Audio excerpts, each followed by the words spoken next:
A forma como a infraestrutura no Brasil tem sido feita, tanto em termos urbanos quanto em termos regionais, a sensação que dá é que ela é tão precária que ela acontece por uma mínima coesão mesmo do território nacional, né? O professor Csaba Deák, da USP, fala muito disso, né? O que a gente faz é de uma precariedade, de uma heterogeneidade, que a sensação que tem é que é por uma mínima possibilidade de reprodução da vida social, né? E da reprodução do sistema capitalista propriamente dito. E eu trabalho muito com uma ideia, que é a ideia do laboratório ETERN, que é o Estado, território da UFRJ, no Rio de Janeiro, que tem desenvolvido uma série de teses sobre a ideia de que o que tem moldado o nosso território, seja no sentido urbano, seja no sentido regional, muito mais do que os próprios planos, é a própria tradição de obras no Brasil. Há muitos planos sem obras, muitas obras sem planos, e o ETERN trabalha com essa premissa, e muitas das teses que eles têm desenvolvido têm sido para, em alguma medida, justificar essa premissa, e o meu doutoramento também seguiu nessa linha.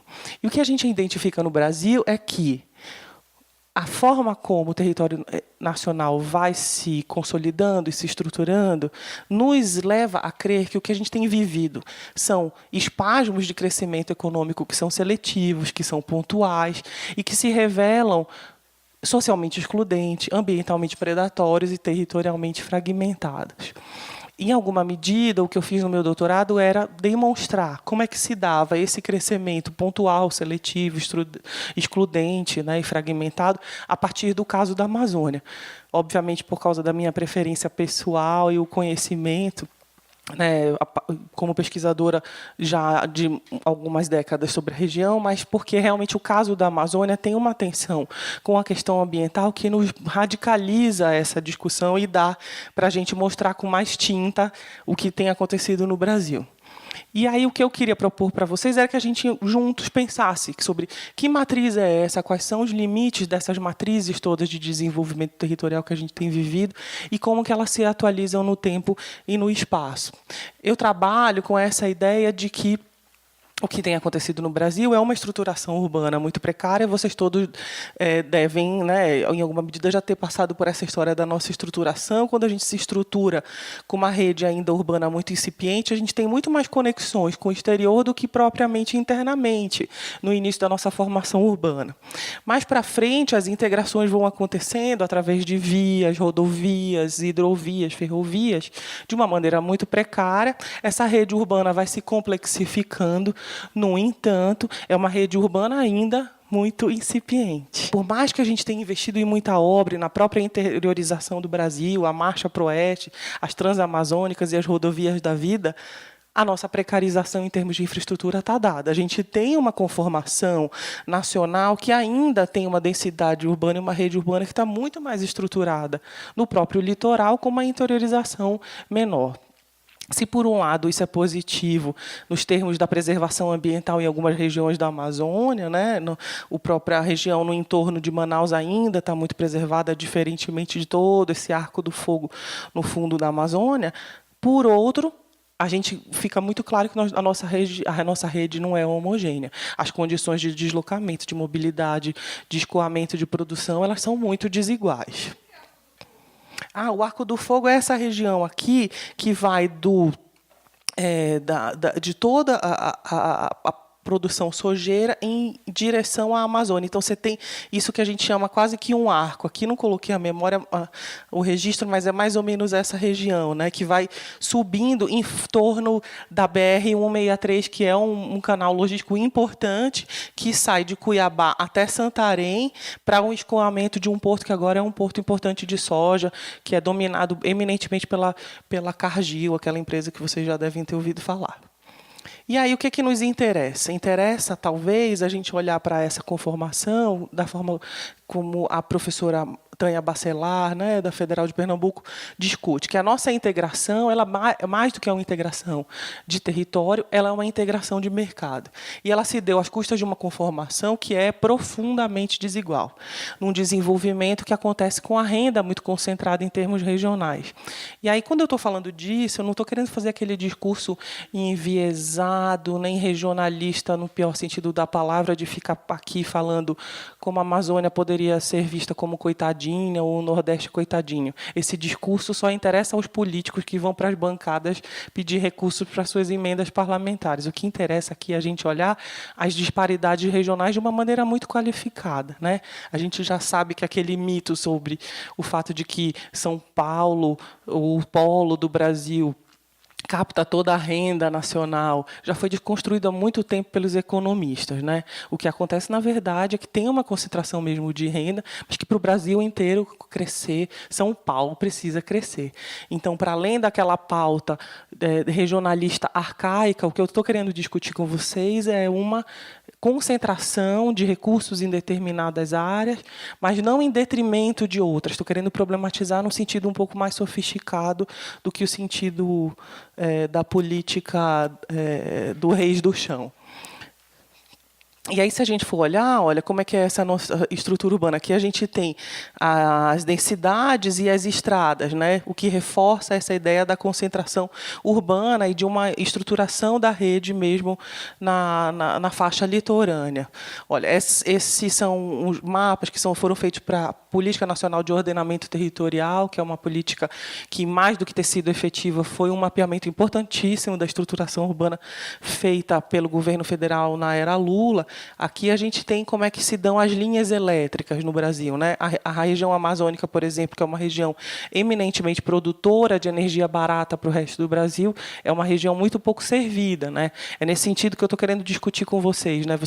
É uma região que produz energia e é muito pouco conectada.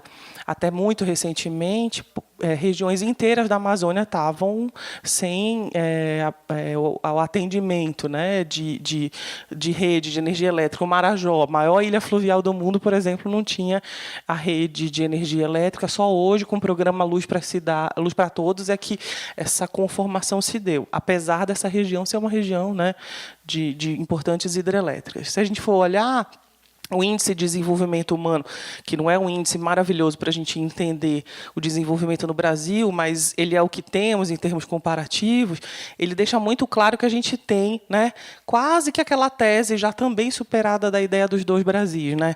Para cima de uma linha de corte, a gente tem índices muito menores de desenvolvimento, de atendimento à saúde, educação, etc. Né? Por outro lado, a gente tem uma diversidade regional que é muito positiva em termos de possibilidades de produtividade, de exploração de novas atividades econômicas menos predatórias, para muito além do que a visão conformada já sobre a divisão do Brasil em 5 regiões, né? A gente tem regiões muito diversas. É óbvio que eu vou acionar as discussões regionais do Centro-Oeste, o Nordeste, Amazônia, Sul e Sudeste, porque a gente, obviamente, faz uma leitura e dá para entender do que está se falando. Mas o Brasil é muito mais do que isso, né? Ele é muito mais plural, muito mais diverso e policêntrico, para além do que aquela conformação. A gente teve também no governo Lula um esforço importantíssimo de leitura do que eram essas tipologias de dinamismo.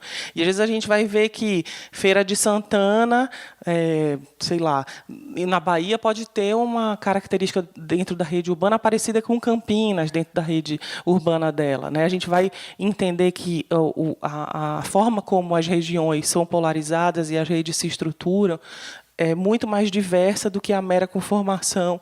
Esse foi um estudo importantíssimo sobre as tipologias de cidade, que foi feito pela professora Tânia Bacelar, quando ela estava no Ministério da Integração Nacional, ainda no primeiro governo Lula, para uma tentativa de articulação da política da integração regional com a política urbana. Eu vou abordar isso aqui um pouquinho mais para frente, em detalhes.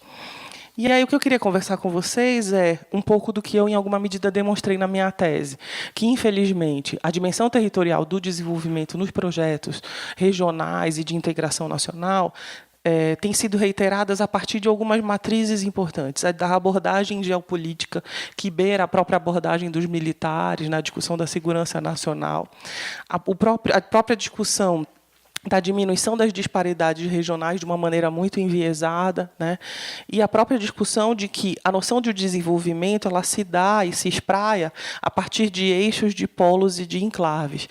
Essas teorias a respeito de como um eixo se conforma, como você investir num polo ou num determinado enclave, pode, em alguma medida, se espraiar para além daqueles territórios, é uma ideia que já é superada em termos econômicos. A própria economia política já superou essa ideia. Ela vem da Europa, de várias regiões europeias. A própria ideia do polo, a ideia do polo de crescimento que nasce na França, já foi superada na França, muito criticada na América Latina. No entanto, a gente tem reiterado essa ideia de que, a partir do eixo, a gente vai desenvolver investimento numa região e esse eixo vai se espraiar com desenvolvimento. Ou vamos colocar dinheiro numa determinada região, num determinado polo, uma determinada company town, numa cidade-empresa, e esse desenvolvimento vai se espraiar a partir desse eixo de uma maneira, né, harmônica. Já se sabe que não é isso que se viu no Brasil, né? A própria ideia dos grandes projetos de investimento já, em alguma medida, negou essas teses, e a gente vai discutir um pouco isso a partir da ideia da Amazônia. Eu trouxe, como falei para vocês, uma abordagem rapidamente histórica, só para vocês lembrarem um pouco daquilo que todos nós já estudamos, né?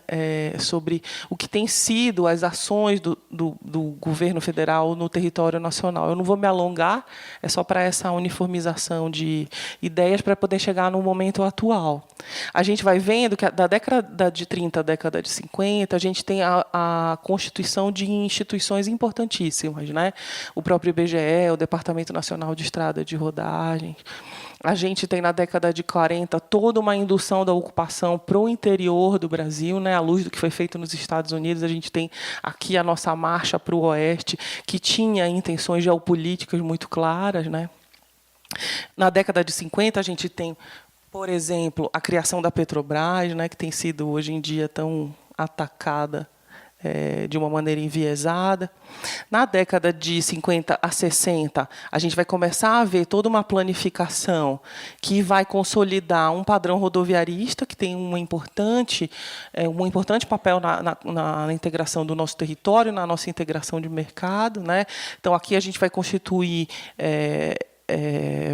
a construção de rodovias importantes, a Belém-Brasília, né, que é muito mais extensa do que a própria Belém, só do que o trajeto Belém-Brasília.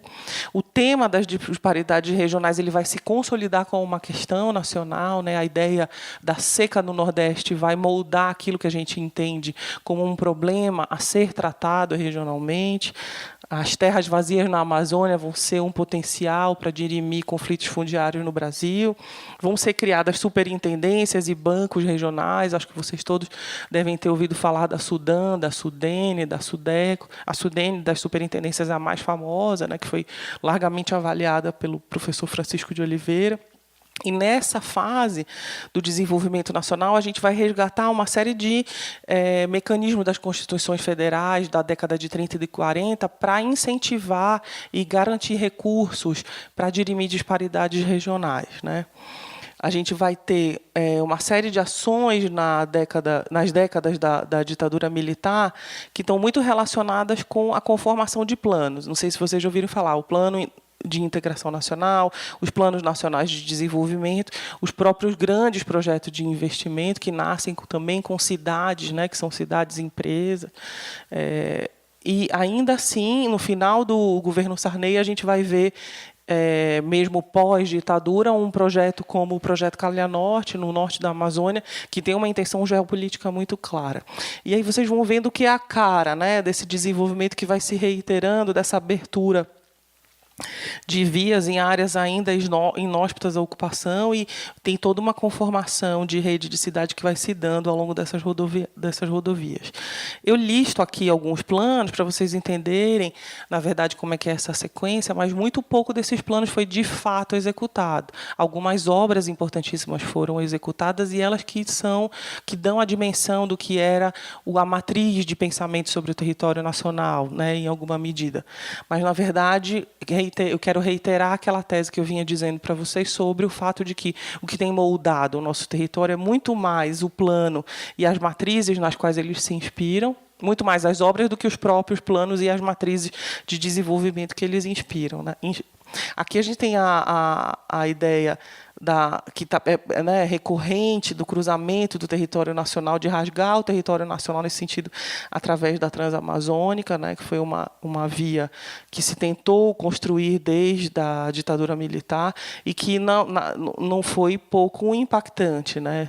Cerca de 100 mil famílias do Nordeste foram para o sul da Amazônia na década de 70. O impacto disso foi fenomenal, né? Há registros de que abria-se a estrada e em 2 dias a floresta tomava de novo a estrada, assim, por causa de uma capacidade de recomposição da mata que era absurda. Até hoje a gente não conseguiu ligar Cabedelo até o extremo do Amazonas, né? As fotos e os registros são importantíssimos nessa época. E o paradigma que estava em jogo era esse, né, do Médici, que acho que vocês todos já ouviram falar, de levar os homens sem terra do Nordeste para as terras sem homem da Amazônia. No fundo, aí tem uma intenção muito clara de tampar a panela de pressão, né, e abafar um conflito fundiário que estava dado, né? A Amazônia foi reiteradamente acionada como um palco para amortecimento dos conflitos, seja no fundiário, seja no Nordeste, seja no sul do país, né? E aí o que interessa para a gente discutir hoje, que é para trazer um pouco para o cenário mais atual, é como, a partir da década de 90, a gente tem continuamente explorado programas, projetos e obras que reiteram essa ideia de um desenvolvimento seletivo, a ideia de um desenvolvimento por eixo, por enclave, por polo. No governo Fernando Henrique, a gente houve toda a supressão das superintendências regionais que foram recriadas no governo Lula, não mais com a mesma força que elas tiveram na década de 60, mas teve um programa que foi muito importante em termos discursivos e que não se concretizou. O programa que chamava Eixos Nacionais de Desenvolvimento do governo Fernando Henrique, que estava consubstanciado nesses 2 programas de governo, né, o Brasil em Ação e o Avança Brasil, e que tinham corredores de exportação importantíssimos. Eu trouxe o mapa só para vocês darem uma olhada. O que era a abordagem no território, né? A abordagem que a via territorial é essa da conformação de eixos, como vocês veem, né? E são eixos, basicamente, que são eixos de escoamento da produção, reiterando muito que é essa visão do Brasil, um Brasil primário exportador, né? Um Brasil produtor de commodity, um Brasil que explora a Amazônia através da extração mineral, né? O próprio centro-oeste virando um eixo, né? Importante também nesse escoamento da produção. E só para vocês terem uma ideia, para vocês verem como essa ideia, apesar de nenhuma obra ter sido executada, ela vai se perpetuar, e quem vai executar muitas obras desse programa é o próprio governo Lula, né? Essa ideia está muito recorrente, não só no Brasil desde a década de 90, mas também na América Latina. Olha, vocês veem que os próprios eixos de integração da América do Sul, no programa que chama IIRSA, na América Latina, tem muito a ver e estão muito em consonância com o que é a própria ideia. Eu não queria me alongar muito nisso aqui, para a gente poder chegar já no que é o próprio governo Lula. A gente vai ver, olha, essa é a ideia de você ir conformando o eixo, né? Nesses eixos, o que eu trabalho no doutorado é um pouco olhando para a Amazônia, o quanto cada um desse eixo tem, na verdade, sua gênese no próprio governo militar, né? A partir de uma matriz e uma abordagem do território que é outra, né, da democracia, mas que se reitera sem muitos questionamentos. E aí, ainda no governo Fernando Henrique, a gente vai viver para além dessa visão, que é uma visão da estruturação do território, que não se concretiza em obra, mas que se molda o pensamento sobre ela. A gente vive concomitantemente aquilo que eu estou chamando aqui da própria privatização do espaço. Na medida em que a gente privatiza o setor de telecomunicação, o setor de transporte, o setor elétrico, né, e, em alguma medida, entrega setores importantes da nossa soberania, a gente está privatizando o espaço. Então, privatizar a água é privatizar o espaço, privatizar a telecomunicação é privatizar o espaço. E não sei se vocês já viram o filme do Silvio Tendler, o Distopia do Capital, é bastante interessante nesse sentido. Os primeiros 12 minutos do filme são super didáticos, assim, tem uma visão do movimento assim, super arraigada, enviesada, até um pouco tendenciosa. No entanto, em termos explicativos, tem o depoimento de vários professores fazendo análise do que foi essa época em que o pensamento neoliberal foi disseminado de uma maneira que é muito diferente do que é o próprio neoliberalismo na prática, né? E que esse Estado neoliberal, que nasce com as ideias americanas e inglesas, né, com a Thatcher e Reagan, na verdade, ele de mínimo não tem nada. E o que se pratica no Brasil é isso de uma maneira muito fora do lugar. A gente vai ver, só para falar de uma companhia importante, né? Nossa, que é uma companhia estratégica, que sempre foi rentável, né? Sempre foi lucrativa, que foi vendida, para não dizer a preço de banana, ela foi vendida pelo menos 28 vezes menor do que o valor que foi lançado no leilão, né? E como empresa nacional, dentro de um setor estratégico, como o caso da Vale, ela tinha, como uma empresa estatal, a obrigação de planejar as suas ações no território nacional de uma maneira, com a cabeça de governo, né, com a cabeça de quem está pensando as estratégias para o território de uma maneira menos heterogênea, mais integrada. Na medida em que ela vira uma empresa privada, é óbvio, ela se volta para interesses que são privatistas de um capital transnacional.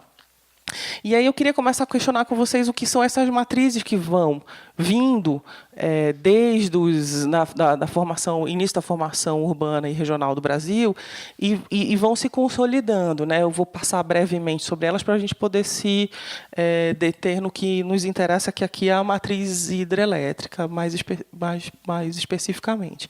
A nossa matriz mineral é uma matriz super predatória, né? A Amazônia está cheia de buracos, assim, de termos de países europeus com a exploração de um ferro que não tem da melhor qualidade do mundo, né, inigualável né, a nossa capacidade de extração desse minério, e ele tem uma qualidade inigualável, e a gente só extrai esse minério e exporta sem beneficiamento, né, fazendo uma prática extremamente predatória em termos ambientais e sociais, né. Para quem trabalha nessas obras, a vida não é fácil, né, o tempo de vida para o trabalhador dessas obras é menor. Você imagina o tempo de um carro nessas obras, ele vira...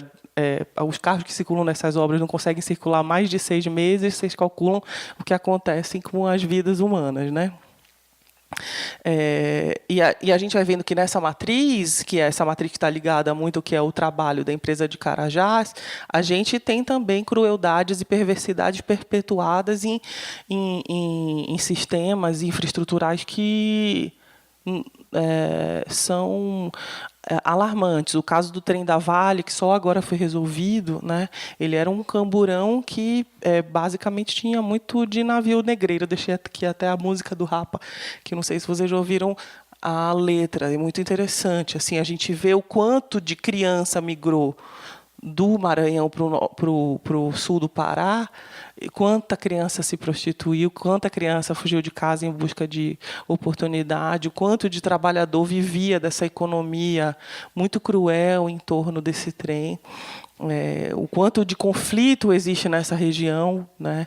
E esse trem de carga foi um trem que levou esse cheiro de crueldade e perversidade durante muito tempo entre esses dois pontos de conexão.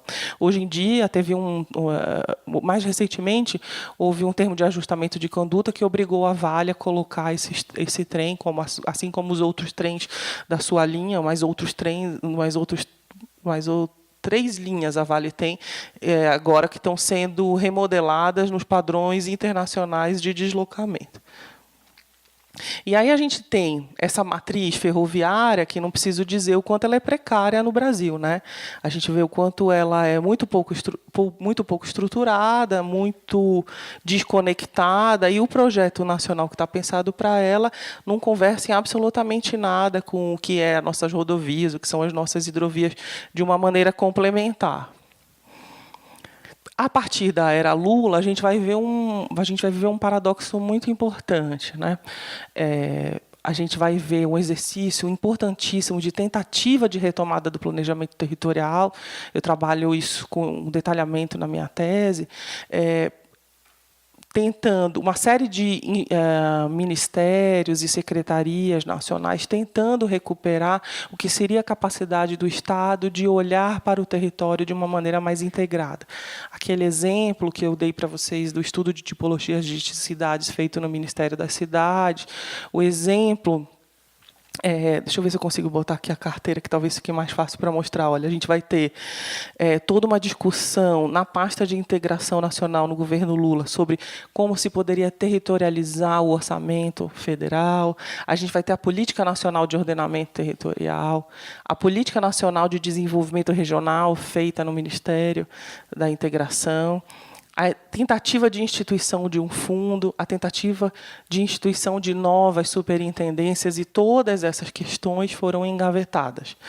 Da mesma forma, no Ministério das Cidades, a Política Nacional de Desenvolvimento Urbano, a discussão da integração do planejamento regional com o planejamento de cidades, a própria pasta do planejamento, o Ministério do Planejamento, tinha aquele estudo que eu vinha falando para vocês, que pensava, é um estudo interessantíssimo para urbanistas e economistas interessados no planejamento do território. A gente tem diagnósticos super vastos sobre o território nacional. No entanto, todas essas questões ficaram insularizadas nas suas pastas e todas elas não foram executadas. Todas elas, em alguma medida, foram soterradas pelo PAC e pelo Minha Casa Minha Vida, né?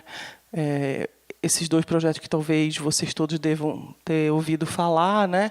O PAC aconteceu em detrimento de uma série de projetos, né, uma série de estudos, como eu vinha falando, e o Minha Casa Minha Vida acontece em detrimento de toda uma planificação nacional que estava contida no Plano Nacional de Habitação, né? Infelizmente, o que a gente vê nesse governo, desde o primeiro governo Lula e nos governos Dilma,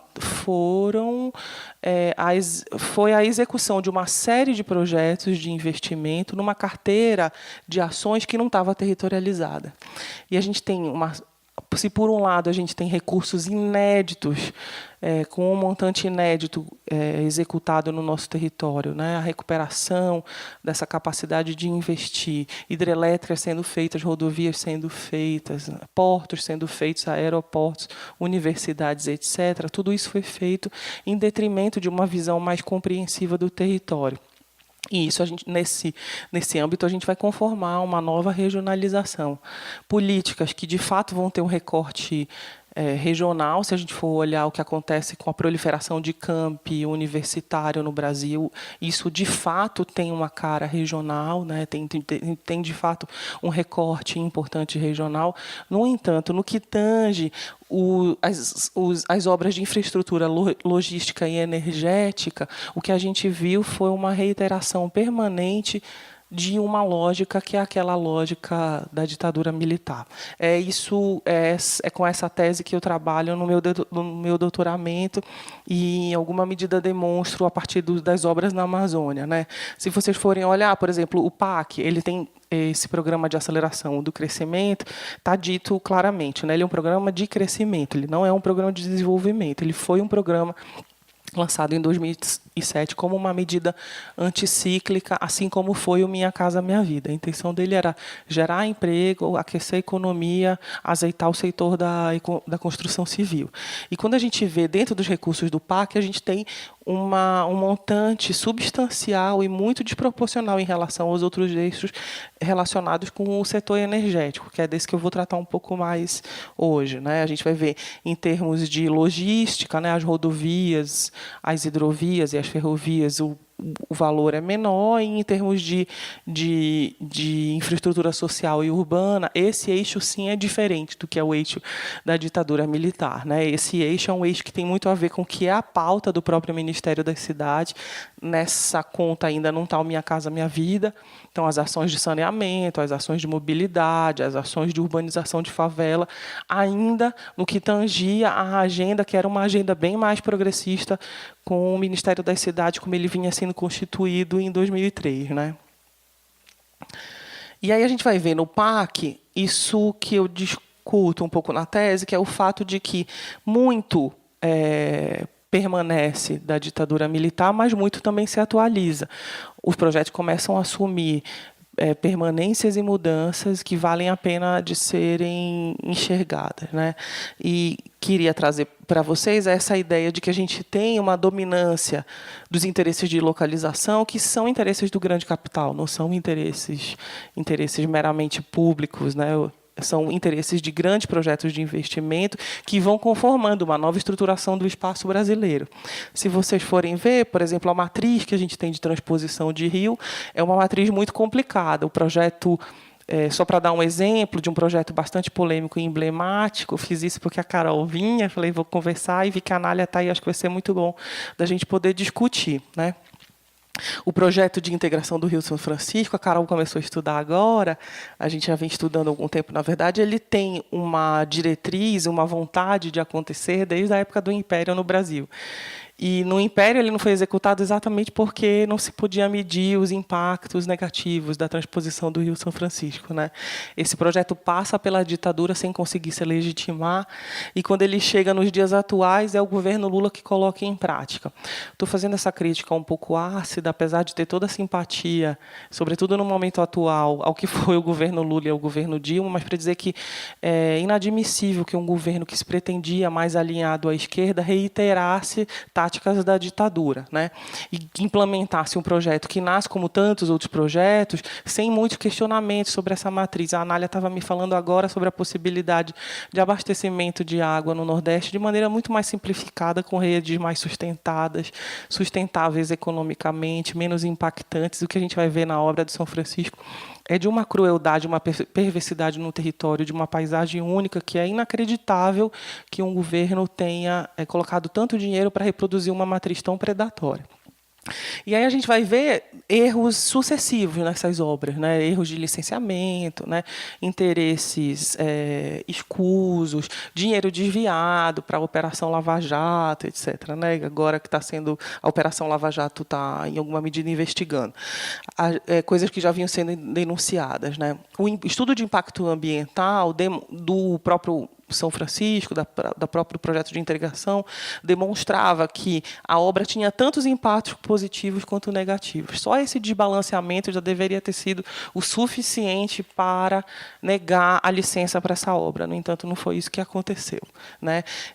O próprio EARIMA dizia que tinha um impacto positivo de haver mais água, de haver mais emprego, de chegar mais água em comunidades que não tinham acesso ao abastecimento.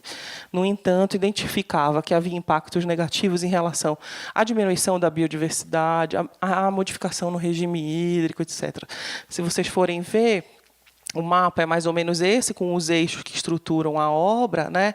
Acho que mais para frente vai estar claro o quanto é complicado você elevar, né, uma área para transposição, suspender a água, né, elevar a água mais lá na frente, fazer essa água descer.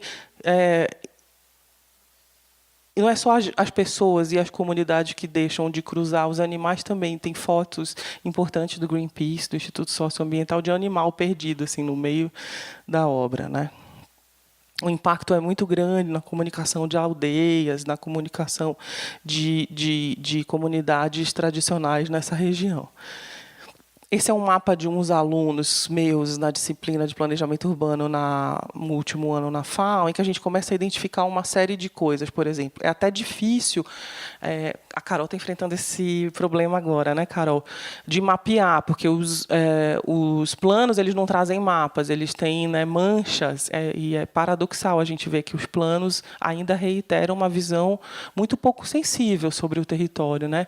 Planejar com mancha é, no mínimo, irresponsável, né, sobre uma região que tem história, que tem tradição, né, que tem riqueza, que tem gente, acima de tudo. Os meus alunos aqui tentaram um pouco mostrar o que é a região de impacto direto da obra, esse rosa mais escuro, o que é a região inteira de impacto indireto da obra. E quando você vê, olha, os eixos são esses, os eixos de transposição estão esses em azul. Aí você vê, olha, a transposição passa entre comunidades indígenas importantes, áreas de reserva ambiental, e as áreas que são as mais escurinhas, meio rosa, meio vermelha, que são as áreas de maior crise de abastecimento, as áreas que não tem nem um quarto das cidades com abastecimento de água, em que cidades inteiras subsistem com o fornecimento de água por caminhão-pipa, essas áreas não estão necessariamente na área de impacto direto da obra. Você fala, então, todo aquele discurso que estava colocado, né, de que a obra da transposição do São Francisco é realmente para levar água para as regiões mais carentes, é mentira, né? Um mero mapa de aluno de arquitetura do último ano demonstra que não é verdade, porque a transposição está prevista, mas as ligações não, né? Então, é banal o erro, para não dizer que é mentira, né? Para não dizer que é mentira deslavada. Toda a forma como a obra está circunstanciada. A cidade de Salgueiro, por exemplo, é um exemplo importante nessa obra, né? Que tem reivindicado, o movimento em Salgueiro tem reivindicado que a conexão chegue, da mesma forma como comunidades inteiras na Amazônia, com as usinas que foram feitas, reivindicam. Puxa, o Linhão passa aqui em cima, dá para descer um pouco a conexão? Salgueiro tem esse problema. A transposição passa muito perto. A cidade sofreu com um boom demográfico, com um impacto grande sobre os seus equipamentos de saúde, de educação, com registros de violência absurdos, de registros de violência à mulher, índice de gravidez aumentando entre crianças, não vou nem dizer jovens, porque são crianças mesmo de 10 a 14 anos, né? A prostituição aumentando exponencialmente. E a água não chegou. A água só vai chegar nas comunidades rurais. Salgueiro está agora reivindicando, gritando aos berros para que a rede chegue nesse lugar. E eles têm uma rede. Eles só não têm a água, eles já têm a rede consolidada. Se a água chegasse, já facilitaria muito. A matriz rodoviária, que a gente vê nas obras do PAC também, né? Uma matriz de investimento que é essa também que vocês veem, que ela não é muito conectada, né? Você faz um pedaço aqui, um outro trecho ali, um outro trecho aqui, e você não vai generalizando nem homogeneizando as condições de acesso no território. Ela reitera aquilo que a ditadura militar fazia, mas vai fazendo de uma maneira ainda muito mais fragmentada e menos integrada no território, né? Não que não seja necessário, né, fazer transposição no Brasil, fazer rodovia, fazer ferrovia, fazer hidrovia. O que eu estou questionando aqui é com que matrizes, com que abordagem, né, e como esse dinheiro tem sido aplicado, né. Se vocês forem ver o caso da BR-163, que é essa BR que eu acho que era um pouco relacionada com o que a Nália perguntou, é a BR que cruza, né, de Cuiabá a Santarém, o eixo da soja, o eixo que passa pela área de maior desmatamento no Brasil hoje em dia.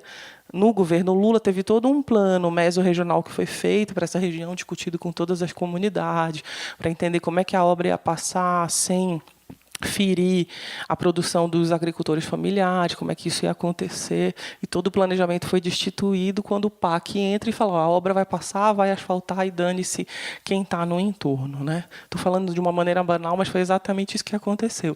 Dane-se, exploda-se quem está no entorno. Quem está no entorno não interessa no entorno imediato da obra, reiterando aquela ideia de que você asfalta o eixo, leva para o porto, que não é um porto mais sob controle do Estado, é um controle que está sob controle da Cargill, então você leva lá da área do ministro da Agricultura, né, o Blairo Maggi, até a área da Cargill e favorece interesses que são privatistas e etc.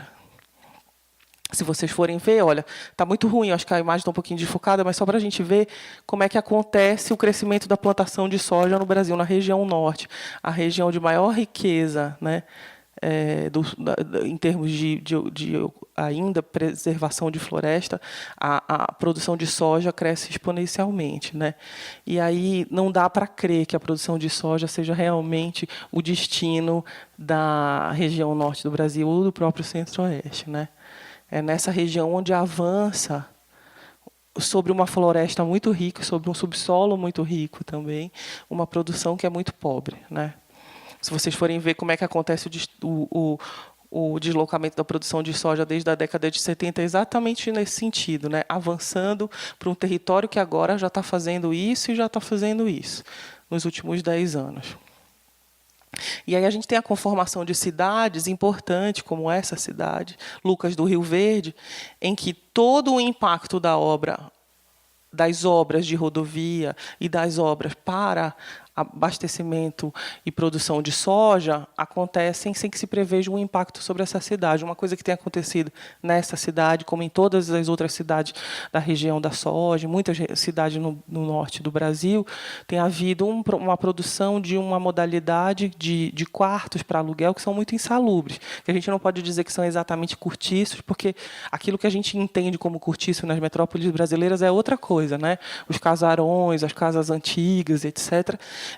E essa modalidade de problema habitacional não foi nem mapeada ainda no Brasil, né? O que a gente tem visto é que o governo brasileiro ainda nem conseguiu entender o que está acontecendo, né? Aqui em Lucas do Rio Verde você tem gente morando em quarto, insalubre, sem janela, em banheiro coletivo, que rapidamente se precariza e vira um lugar encurtiçado.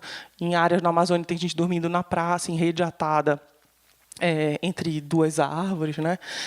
Com uma modalidade que a nossa política nem sequer conseguiu categorizar.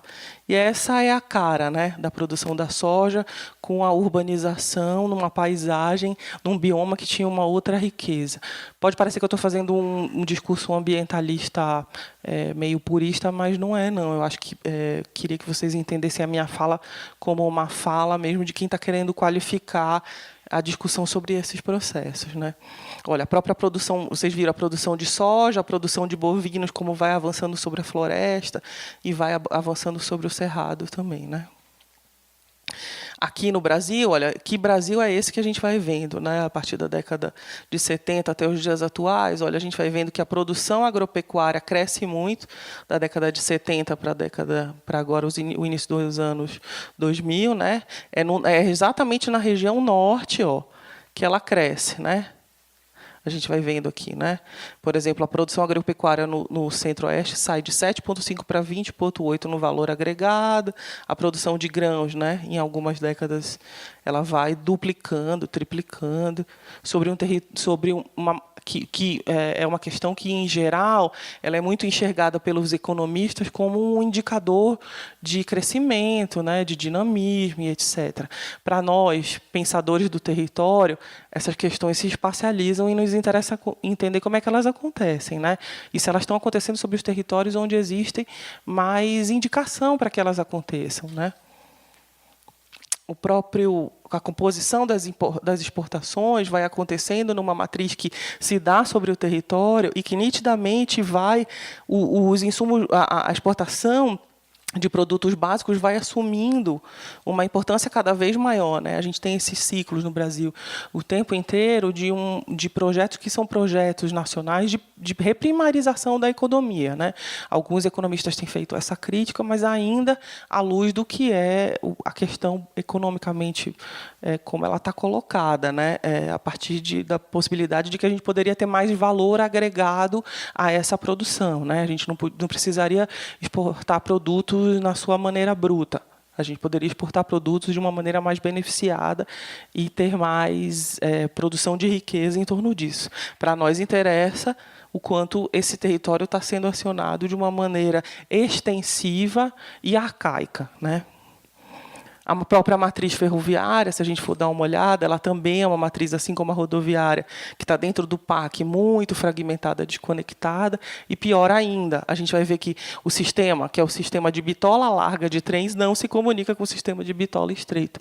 Coisas inacreditáveis acontecem no Brasil. E a matriz elétrica, que está escrito errado ali, eu sabia que meus erros iam ficar potencializados no tamanho desse. A gente vai olhar, olha, a matriz elétrica é essa matriz que a gente, só para vocês verem onde está a carteira de investimentos do PAC, né? As usinas hidrelétricas pensadas dentro do PAC.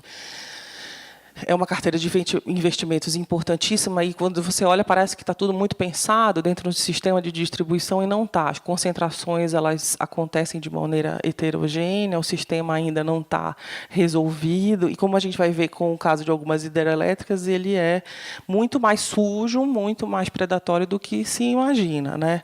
As termoelétricas, a gente ainda tem insistido nessa chave muito poluente no Brasil. A transmissão de via de energia elétrica também ela vai se dando de uma maneira muito fragmentada, né? Com essa legenda parece que está cheio de coisa sendo feita, no entanto são pequenos pedaços sendo executados. E sistemas de uma maneira integrada ainda a gente está muito aquém disso. E a gente vai ver que o Brasil tem uma matriz energética que ela é muito poluente, muito mais suja do que a média mundial, né? No mundo inteiro, no máximo dos países desenvolvidos, no máximo 12% da matriz energética é da matriz hidrelétrica, da utilização de biomassa, carvão vegetal e da produção de cana-de-açúcar. No Brasil, a gente chega quase à metade de uma matriz suja, inclusive a matriz hidrelétrica, né? Eu acho que vocês ouviram falar que uma das hidrelétricas mais importantes, as hidrelétricas mais importantes no PAC, no governo Dilma e Lula, foram as hidrelétricas amazônicas, a de Santo Antônio e Giral, né, que são menores, mas são hidrelétricas importantes para aquele sistema naquela região. E criaram, em 2014, a gente ficou surpreso, menos os ambientalistas e os hidrólogos, com as enchentes que ocorreram a partir da construção dessas hidrelétricas, né? Coisas que não aparecem nos estudos de impacto ambiental, que são muito enviesados no Brasil, mas que nos surpreendem quando acontecem, né? O impacto foi muito sério, tem sido muito sério, bastante recorrente naquela porção ocidental da Amazônia. No Amapá, a gente continua, por exemplo, reiterando a construção de hidrelétricas no território na Amazônia, que é o único território que não é plano, que você tem umas quedas d'água lindas, que tinham um super potencial turístico, né? A gente continua fazendo hidrelétrica e diminuindo a potencialidade dessas paisagens, né? Extinguindo, inclusive, quedas de água que são importantíssimas.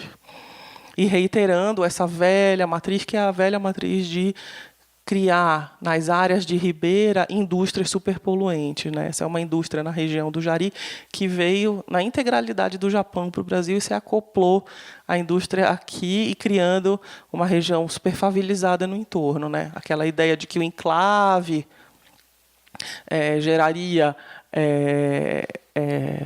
espraiamento do desenvolvimento está comprovadamente demonstrada na história brasileira, né? O que acontece é uma favelização no entorno das cidades de companhias, né? E aí, chegando em Belo Monte, que era o caso que a gente queria um pouco explorar mais aqui com vocês, para, em alguma medida, subsidiar os estudos que vão acontecer aqui na escola, e que eu gostaria de estar junto com vocês para discutir. Mais uma vez, eu queria, obviamente, qualificar um pouco o que é a noção do impacto dessas obras com vocês, porque, obviamente, os movimentos sociais, o MAB no Brasil, o Movimento de Atingido por Barragem, trabalha com essa ideia de atingido, que, obviamente, nos toca e ela é muito interessante, né? Mas eles têm uma ideia do atingido, que é uma ideia importante para a instrumentalização da luta, para reivindicação e para alimentar a pauta. Para nós, urbanistas, a gente precisa entender como é que esse impacto se dá no território, como é que as pessoas estão sendo, em alguma medida, impactadas e como elas têm sido, como têm sofrido essas questões para além de uma visão enviesada. A ideia de Belo Monte, ela nasce desde a década de 70, quando se viu que tinha um potencial importante ali no Rio Xingu. Os engenheiros da Eletrobras identificaram a importância daquela região para a produção no Brasil, e todo o discurso para a implantação de hidrelétricas na Amazônia ele vai nascendo em função do que é, em alguma medida, a nossa crise elétrica, né? As nossas taxas de crescimento populacional, os picos de crescimento econômico que a gente tem vão legitimando o discurso da necessidade da intensificação da produção de energia, o que obviamente é verdade. O que acontece é que o caráter ideológico que vai mascarando a forma como essas obras vão se justificando é onde está o X da questão, né? Sobretudo no caso da Amazônia, que a gente vai vendo em que a região ela vai sendo acionada nesse projeto nacional sempre da mesma maneira, né? Como uma região de produção extensiva, como uma região de extração de minério, de extração de uma série de produtos, né, de uma maneira predatória, em que os produtos primários e a produção de energia, em geral, não servem para a acumulação de renda na própria região, né? a região amazônica é uma região tradicionalmente produtora de energia barata, da energia mais barata no Brasil, que subsidia as empresas e não as pessoas, né? Na minha cidade, Belém, paga-se 3 vezes mais pela luz do que se paga, por exemplo, em São Paulo. Só para a gente ter uma ideia. E aí as imagens, essas são imagens do Greenpeace para Belo Monte, e aí eu coloquei aí que é Belo Monte, mas podia ser Tucuruí. Né? Acho que vocês já ouviram falar da hidrelétrica que foi feita na década de 80 no Tocantins, e as imagens são muito parecidas, de uma tragédia. Assim, mesmo para quem não é ambientalista, ver madeira de lei nessas condições é de chorar, né? E a gente vai vendo, olha, em Tucuruí, quando foi feita a obra, foi inundado um lago de 3.000 quilômetros quadrados, 3 vezes a área do município de São Paulo, né? Não é pouca coisa, né? 14 povoados foram alagados, 2 reservas indígenas, 160 quilômetros de estrada foram alagados e 5.000 famílias foram deslocadas compulsoriamente. Tucuruí é visita obrigatória, assim, para arquiteto e urbanista na Amazônia. Se você chega lá, a cidade tem um cheiro estranho, né? Tem um cheiro de putrefação de peixe, putrefação de floresta, mosquito que não acaba mais. Hoje em dia, as barragens estão sendo aeradas e a coisa está um pouquinho melhor, mas o cenário é um cenário de guerra. Em Belo Monte não é diferente. O lago é menor, na inundação, são 500 quilômetros quadrados, mas é o tamanho de Porto Alegre. Não é pouca coisa também, né? Então, não dá para dizer que melhorou, né? Porque o discurso é esse, da Eletronorte. Imagina, o lago está menor, é metade do que a gente tinha previsto. Ou então é, né, muito menor do que... É 1/6 do que foi Tucuruí, mas é muito grande, né? Então, não dá para dizer que essa matriz é limpa. É nesse sentido que eu estou querendo qualificar um pouco aqui a discussão com vocês. A gente fica com a ideia de, não, estamos produzindo água, estamos produzindo energia a partir de água, é um recurso renovável. Não é tão renovável assim. Em Belo Monte, 8.000 famílias foram cadastradas para o atendimento, 4.000 já foram realojadas. E a gente vê uma mudança importantíssima na paisagem, no que aconteceu naquela região, seja no cenário rural, seja no cenário urbano. O regime hidrológico completamente modificado, a biodiversidade completamente alterada, né? Desde animais que não existem, extinção de tipo de peixe. Em 3 meses foram 16.000 toneladas de peixe que morreram. É um negócio assim, fora de que você começa a fazer umas contas, a gente não tem nem a ordem do que são esses números, né? E aí nos interessa muito, no campo do urbano, o que acontece com as remoções involuntárias, as remoções que são nos setores rurais e urbanos. Eu não sei se vocês já viram essa imagem do conflito em Belo Monte em 2 tempos muito importantes. O primeiro, com o engenheiro da Eletrobras sendo ameaçado por uma índia cararaô, e depois, agora, mais recentemente, uma outra índia que feriu, inclusive, um engenheiro da Eletronorte. O caso causou muita polêmica, né? Os indígenas tendo sido muito questionados, terem sido violentos, da violência ter sido desnecessária em relação ao que aconteceu nesses 2 momentos importantes na década de 80 e agora nos anos 2000. Eu, quando tive que preparar, não é para ler, isso é só para dizer para vocês dos vai e vem da obra. Quando eu pensei, eu vou falar de Belo Monte. Quando eu fiz uma tese, falei, então eu fiz a tese, ótimo, eram várias obras, e dá para você, né, destrinchar em 200 páginas o que você está falando.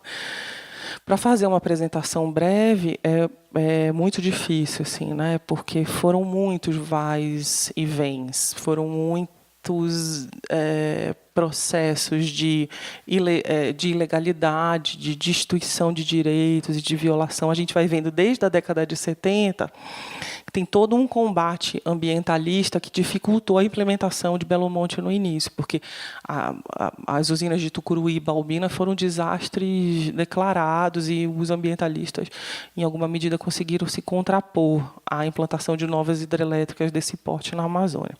No entanto, a gente vai vendo que a identificação desse potencial que vai acontecendo no Rio Xingu, a partir da Eletronorte, e todos os estudos que vão sendo feitos, eles vão sendo legitimados em torno de um discurso que, quando acontece um apagão no governo do Fernando Henrique, no início dos anos 2000, ele se legitima de vez, né? O Fernando Henrique contrata estudos para fazer a obra, não tem dinheiro, não consegue legitimar a obra, e quem vai legitimá-la é o governo Lula. E aí o governo Lula vai lançar essas bases para uma licitação, né, ainda que tinha interesses de duas empreiteiras importantes, a Odebrecht e a Andrade Gutierrez, que no início se interessaram pelo leilão, mas depois, quando viram que iam ter prejuízo, se retiraram. Aí o BNDES entrou com dinheiro para poder lastrear o investimento, e aí vários embates foram acontecendo nesse projeto. Não sei se vocês acompanharam na mídia, mas tem tido embates de uma série de ordens, assim, né? Desde manifestações dos indígenas, como aquela da Índia Cararaú, manifestações de ambientalista, passeata aqui na Avenida Paulista, né? O Ministério Público do Estado do Pará embargando a possibilidade da obra acontecer, da licitação ocorrer. E quando a obra é instalada, ela acontece com uma série de greves, uma série de conflitos, indígenas ocupando a obra. E só para dar um pouco do tom, hoje em dia o que está em grande discussão é o enriquecimento ilícito que aconteceu, né? Sarney, Jucá, Edson Lobão, Palocci e Companhia Limitada estão sendo investigados pelo desvio de 150 milhões de reais nessa obra. E aí, deslocou ali em cima, mas só para vocês terem uma noção de quem, a visão de quem defende e a visão de quem é contra a obra. Obviamente, a gente precisa gerar energia no Brasil, toda a nossa sustentação e o abastecimento das nossas cidades e das nossas atividades econômicas, ele está justificado com a necessidade. Somos um país que ainda cresce muito, né? Nos nossos picos de crescimento, a gente precisou, de fato, gerar mais energia, mas havia a previsão de que Belo Monte ia gerar 23 mil empregos indiretos, 18 mil empregos diretos, e que isso ia servir a 26 mil milhões de pessoas quando se chegasse em 2019, que ela tivesse com todo o seu potencial, que ela ia ter um preço competitivo, a metade, né, como eu tinha falado, do preço da energia no resto do Brasil. No entanto, a visão de quem é contra a obra era muito relacionada com o fato de que a obra tem um impacto sobre terra que é protegida e desestrutura uma série de condições de vida, né, nas aldeias. A incerteza sobre esse potencial gerado, o EIA-RIMA não conseguiu identificar de fato qual era o potencial gerado pela obra, né, em termos de produção de energia. Se alegava um valor que hoje em dia se identificou que é a metade do valor alegado. Teve todo um descompasso no licenciamento e o próprio cronograma da obra. Como eu disse para vocês, o impacto na paisagem, o impacto na natureza, a violação de leis, na fiscalização e, sobretudo, o que nos interessa como urbanistas e pensadores do território, pensadores da construção, processos muito cruéis, perversos, com indicativos, inclusive, de trabalho escravo nessas grandes obras no Brasil, né? Somos um país que exportamos engenheiros e empreiteiras, mas ainda reiteramos o trabalho escravo nessas grandes obras que a gente também não consegue nem dimensionar o tamanho quando a gente vê as fotos, né? As áreas de alagamento de floresta, de putrefação de floresta. Mas interessa para a gente entender isso, né? Como é que acontece o alagamento em cidade como essa, né? Cidade de Altamira, né? Camila está ali, estava vendo, a Marta Lagreca está aí. Eu tenho uma luz aqui que não estou vendo. Se eu falar alguma besteira, eu queria pedir para ela me corrigir.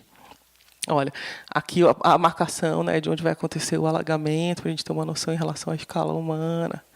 O rural nesse cenário, né? Como é que ele fica? A cidade de Paratizão, com gente vivendo em área ribeirinha. E um ribeirinho não tão pauperizado quanto o ribeirinho urbano, né? O ribeirinho que vive aí há 40 anos, daquele modo de subsistência típico da Amazônia, né? Você tem um açaí no quintal, você come o muruci, come o cupuaçu, faz a sua farinha e tem uma vida que é reproduzida na pobreza, mas que você pesca, né? Que por semana você tinha condição de pegar 150 quilos de peixe nessa região. Os pescadores dessa aldeia, dessa vila, na verdade, conseguiam coletar essa quantidade de peixe. Hoje em dia, não mais do que 15 quilos por semana, eles conseguem coletar.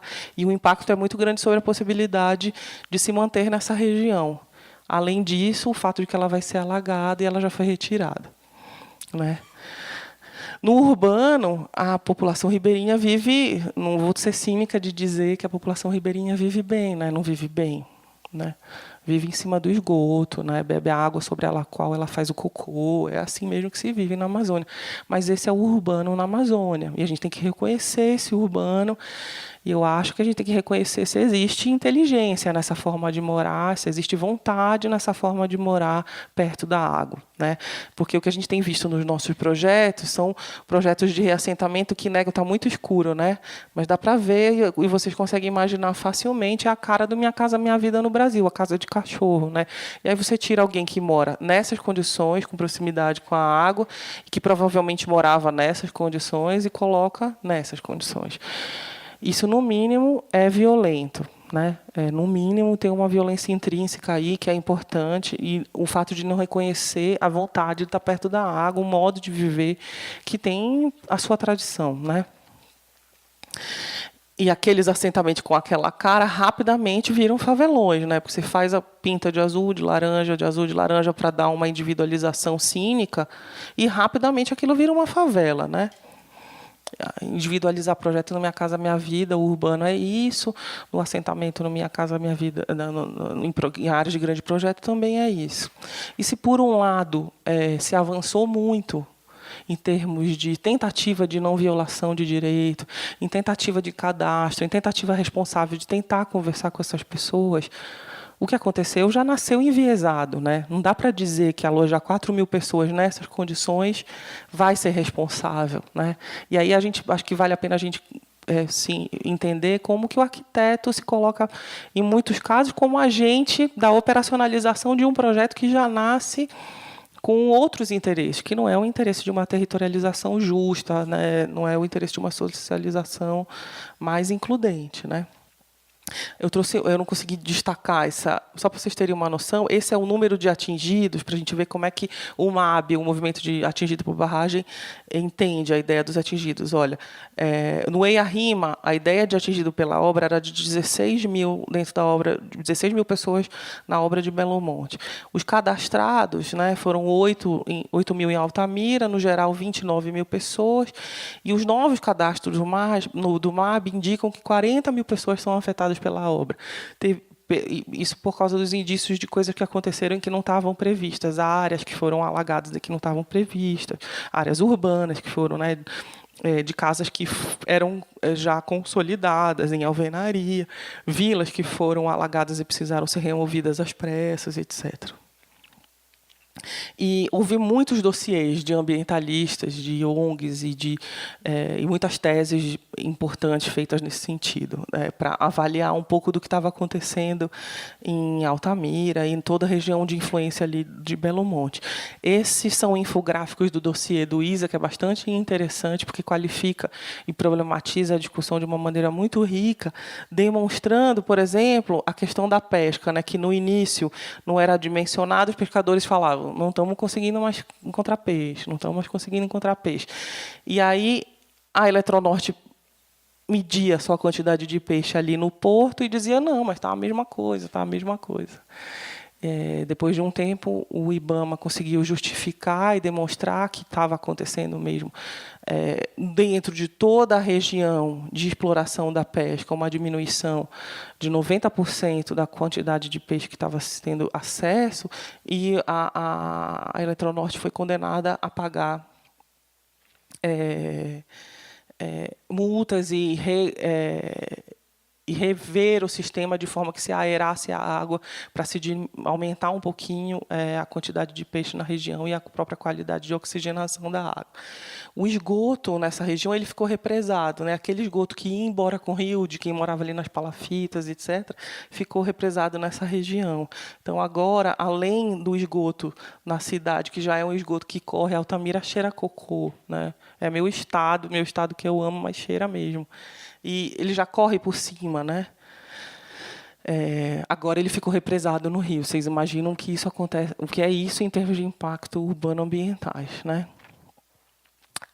A própria remoção forçada de famílias que aconteceu, e aqui a palavra forçada ela tem uma uma interlocução importante com o que tem sido a pauta dos movimentos que reivindicam mais respeito aos direitos dos violados em remoções, né?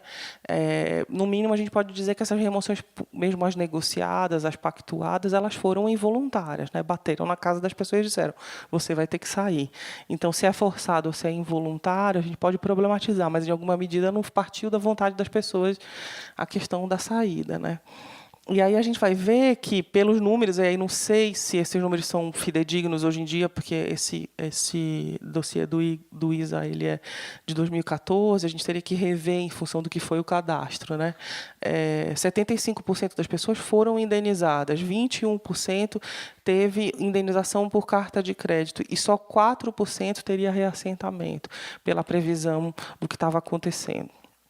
Hoje em dia, a gente já sabe que já foram construídas 4.000 unidades habitacionais naqueles projetos que a gente viu, então esses números teriam que ser ponderados, mas, em alguma medida, a indenização que aconteceu em dinheiro inflacionou o mercado imobiliário na região e, obviamente, quem tem hoje em dia uma casa indenizada por R$100 mil não consegue mais comprar outra casa na região com a mesma facilidade. E aí trouxe umas fotos do Gabriel, que também estava lá, pela Diagonal, trabalhando, para demonstrar que não estou romantizando o que é viver na palafita urbana, né? Viver na palafita urbana é viver de uma maneira muito precária, desumana. No entanto, essa relação com a água não precisaria ser completamente esquecida, né, nos projetos. Eu acho que a gente poderia, como arquiteto, como urbanista, se colocar essas questões, né? Por que a gente, em todos os projetos de urbanização de favelas, de assentamentos precários ou de reassentamento de pessoas que moram em regiões assim, a gente sempre reitera a matriz do ressecamento, do ensecamento e a produção de área de habitação em área seca, né? Para a gente ter uma dimensão do que é viver sob o lixo na palafita, mas viver assim também não é menos cruel, né? A gente troca uma crueldade por uma outra face, uma outra versão de crueldade, né? E é um pouco isso que eu estava querendo colocar aqui para vocês, assim, como problematização, né? Para além dessa discussão que eu tenho feito sobre os impactos regionais de projetos logísticos e energéticos, eu também tenho discutido os sentidos da urbanização de favelas em áreas úmidas, em áreas molhadas, né? E aí queria socializar para vocês o que eu acho que é o que tem acontecido com todas as áreas de assentamento precário que são urbanizadas ou têm sido, em alguma medida, reassentadas no Brasil. O que tem acontecido é uma história importante de destituição e desconstituição de uma forma de morar que vale a pena ser enxergada. E que, se no Brasil inteiro, em alguma medida, impossibilitar a relação com a água é violento, na Amazônia isso é potencializado, né? As populações ribeirinhas vivem daquela forma porque tem todo um sistema de vida que está moldado pelo regime hídrico, pela forma de subsistir em função da água, né? Não sei se vocês já ouviram essa imagem, que é bastante emblemática, sobre a cidade flutuante que existia em Manaus, né? Uma das metrópoles amazônicas na década de 60 e que foi extinta para a criação de conjuntos habitacionais na zona norte do Brasil. Essas são fotos do TFG, de uma aluna da FAO, mas são fotos do Michel Gauthiereau, que são lindas, né? Todo o dinamismo urbano, e aí eu acho que eu romantizo mesmo, porque os livros do Milton Ratum demonstram o quanto o dinamismo urbano estava concentrado nessa região. Os melhores bares, os melhores bailes, os melhores puteiros de Manaus estavam aí, né? A vida era bem mais legal na cidade flutuante, apesar de precária, apesar de pobre, apesar de difícil e cruel também. Mas existia uma beleza nessa forma de morar atracada, onde as casas se juntavam porque você amarrava a tora da sua casa na tora da casa do vizinho. E aí, quando você extingue essa forma de morar, e aí a gente não tem imagem da extinção, a gente só tem o desenho dos gêmeos, né, do Gabriel Bá e do Fábio Moon, para um dos livros do Milton Ratum, a gente extingue essa forma de morar para morar assim. Então, trocar 6 por meia dúzia não dá mais para aceitar, né? A história brasileira já se excedeu em crueldades e perversidade. E as palafitas no Brasil, todas, né, têm sido trabalhadas desse jeito. O projeto de Alagados em Salvador faz isso, né? Pega toda uma região, faz um projeto interessante, mas faz todo um ensecamento que compromete toda a biodiversidade nessa região. Né? E as pessoas vão morar num projeto que é melhor do que o projeto do Minha Casa Minha Vida, mas ainda assim com uma densidade bem diferente e a impossibilidade da relação com a água, que está bem demonstrada no que é essa tipologia. Né? Em Manaus, os projetos de urbanização de favelas são esses, né? Que vão, em alguma medida, ensecando os igarapés, esses rios urbanos, né, vão aterrando esses igarapés e criando uma situação que supostamente tem maior harmonia ambiental, mas, na verdade, não resolve nem o esgoto, né, dessas regiões. O projeto arquitetônico super interessante do Prosamin, com alvenaria estrutural, uma diversidade tipológica muito boa, mas o esgoto continua indo para esse mesmo rio. Então, de ambiental, ele não tem nada. Né? As pessoas continuam saindo das favelas para morar, né, nessa região, a 30 quilômetros do centro de Manaus. E a gente vai vendo áreas como essa, em Belém, ou como era a região do Prosamin em Manaus, sendo desmontadas e desconstruídas para ativar uma orla para o mercado imobiliário e para construir projetos para só 10% da população que morava nessas áreas, nas regiões de origem de moradia.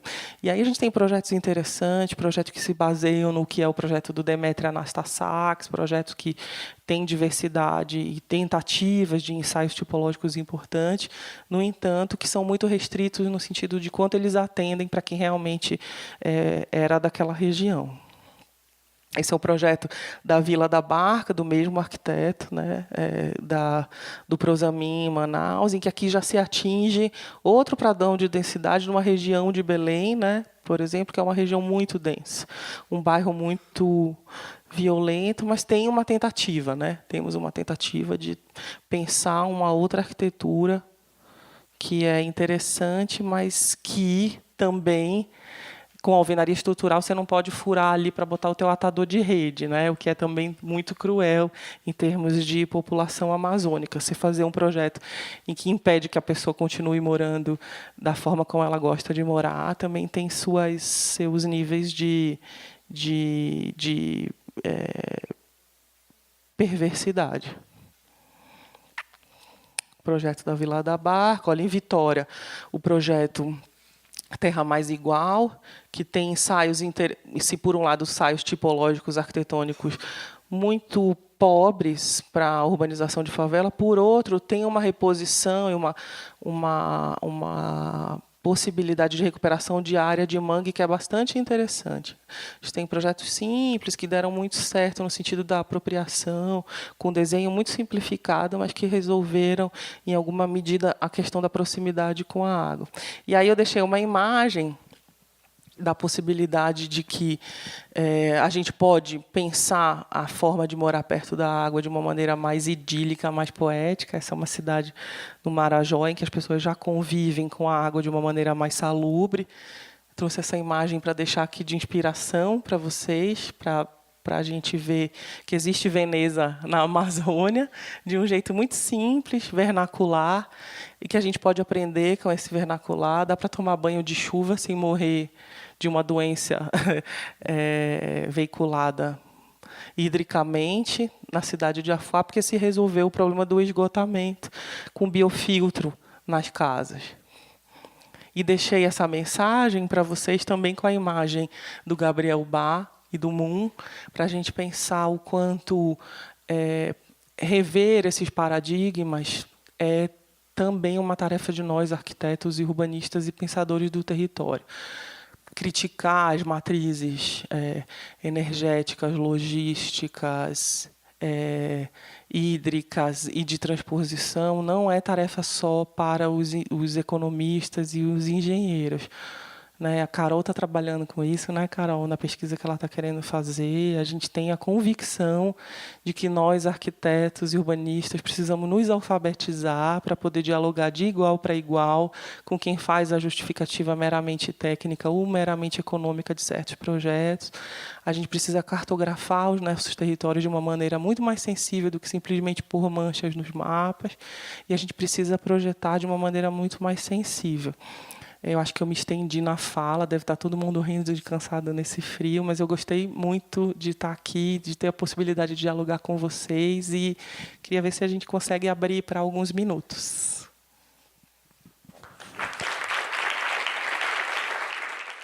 Na verdade, eu não ia fazer uma pergunta, mas mais um comentário dessa visão aí que você deu para a gente, que é como é importante entender que essa questão ambiental, né, quando a gente vê assim casos de depredação ambiental, como isso também está muito relacionado a uma depredação social, né? Então isso faz a gente entender a potência também dessa ideologia da questão ambiental, né? Como isso vai transformando a gente, e ela está aí em absolutamente tudo que a gente consome hoje em dia, né? Porque tudo é sustentável, tudo é. Mas ao mesmo tempo esse jeito de pensar essa realidade tem esse viés, né? Eu não sei se dá para a gente pensar que é um espelhamento, né? Sempre que você sujeita a natureza, você também está sujeitando o homem. No caso desses exemplos que a Karina mostrou agora, eu também acho que dá para falar, porque eu também no doutorado estudei essa mesma questão da relação da urbanização dos rios, né, separação entre terra e água, né, e dá para entender que sempre tem um movimento que é, se você depreda a natureza, transforma terra e água num produto, que é o que está acontecendo aí nessas usinas, e você impede a subsistência, né, dessas populações, você também está fazendo com que essas populações deixem de viver a partir desses meios aí tradicionais e passem a integrar um outro ciclo de reprodução, né? Você também não é só a questão do morar, que eu acho que ficou aí bem evidente, mas você tira ela de um ciclo de reprodução e insere essa população num outro ciclo de reprodução, que é o toda essa população que a gente viu que era ribeirinha e que muda de um lugar, eles vão ser forçados a trabalhar em algum lugar na cidade, a vender sua força de trabalho. Então, aí eu acho que liga com a questão lá do Zé de Souza Martins, que é uma coisa que a gente está tentando trabalhar aí na pesquisa, que é das sujeições, né, que a gente fica falando. Como é que você lida com essa questão, né? Você vai sujeitando as pessoas e vai reproduzindo esse jeito de viver e consumir a natureza, de consumir o homem, que é o que a gente está passando agora, né? Então acho que a gente avançou muito nessas últimas falas. Aí queria agradecer aí ao grupo e a presença da Karina. Não era muito uma pergunta, mas eu achei que era importante fazer esse comentário para a gente avançar como escola, como grupo também, que eu acho que é fundamental. Obrigado. O fio narrativo foi muito pensado, assim. Então, quando o Zé falou que talvez ele tenha, em alguma medida, se adequado, ele talvez tenha sido intuitivo, mas ele teve umas madrugadinhas, assim, pensando numa sequência que chegasse na construção, que é essa que eu queria que a gente colocasse nesses termos que a tese do Zé Paulo coloca para a gente, né?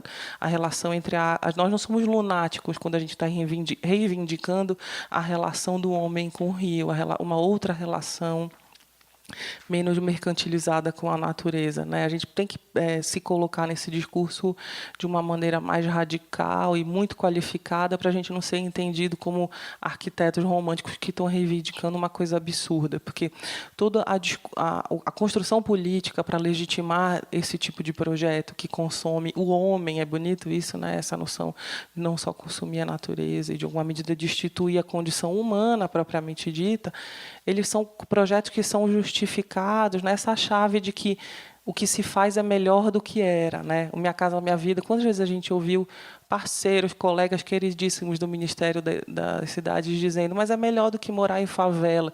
Quem disse, cara pálida, que é melhor morar em favela, em casa de cachorro, do que morar no barraco na favela, né? É a visão muito, né, civilizatória, é uma visão muito civilizatória no mínimo essa, né?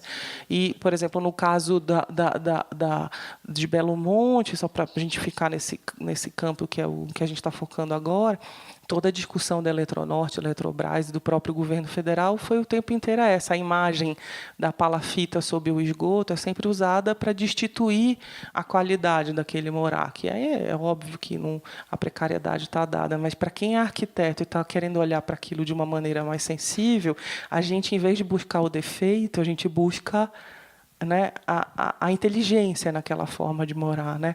Estou pensando na minha orientanda, a Lara, que eu acho que ela está ali, não tenho certeza, que está, inclusive, discutindo um pouco essa coisa de por que a gente, quando a gente usa a palavra para levantamento de problema no Brasil, a gente usa a palavra diagnóstico, né? A gente já dá um recorte na situação para discutir o que é problemático numa determinada situação, né? E não a inteligência que está dada e toda a potencialidade naquela questão. No resto do mundo lusófono, a Lara não me deixa negar, a palavra diagnóstico não existe para o levantamento territorial, assim, com a recorrência que acontece no Brasil, né? A discussão é de um levantamento propriamente dito. Então, a ideia aqui era mesmo essa, de desconstruir como é que esse mito em torno das políticas é dado, na verdade, para legitimar interesses que são outros e não dessa gente que está aí e que, se por um lado a gente não pode ver meramente como vítimas, são atingidos, sim, né? São atingidos, sim, senhor. Mas eu queria que você falasse um pouco mais de como esse planejamento tem dialogado com a academia e com todos esses estudos, né, de todos os nossos parceiros. Então, quais são essas instâncias, quais instâncias de diálogo, de fato, e como que a academia, de alguma maneira, se infiltra nesse debate?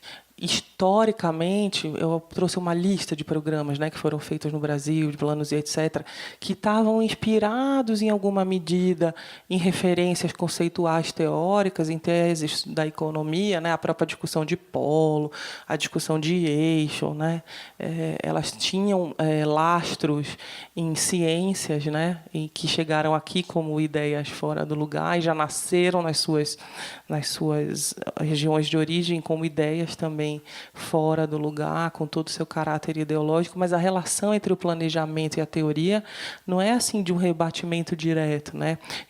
A gente consegue identificar, né, na teoria de polos, uma ascendência francesa, na ideia dos eixos, uma ideia meio americanoide. A gente consegue identificar inspirações, mas os rebatimentos não são tão simples assim. Eu tentei fazer esse esforço de conceituação em um capítulo bem específico, o capítulo 2 da minha tese, porque eu estava em busca dessas conexões, onde existiam pontos de, né, aproximação entre a reflexão teórica e a própria ideia do planejamento.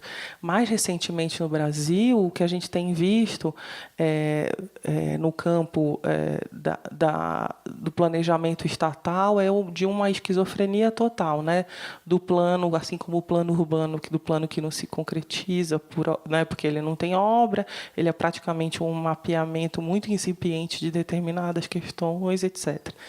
O que tem havido de iniciativa de planejamento mais insurgente, popular, reivindicatório, planejamento para o conflito no Brasil, do pouco que eu conheço e que tenho mapeado, tem sido mais profícuo no campo urbano, né?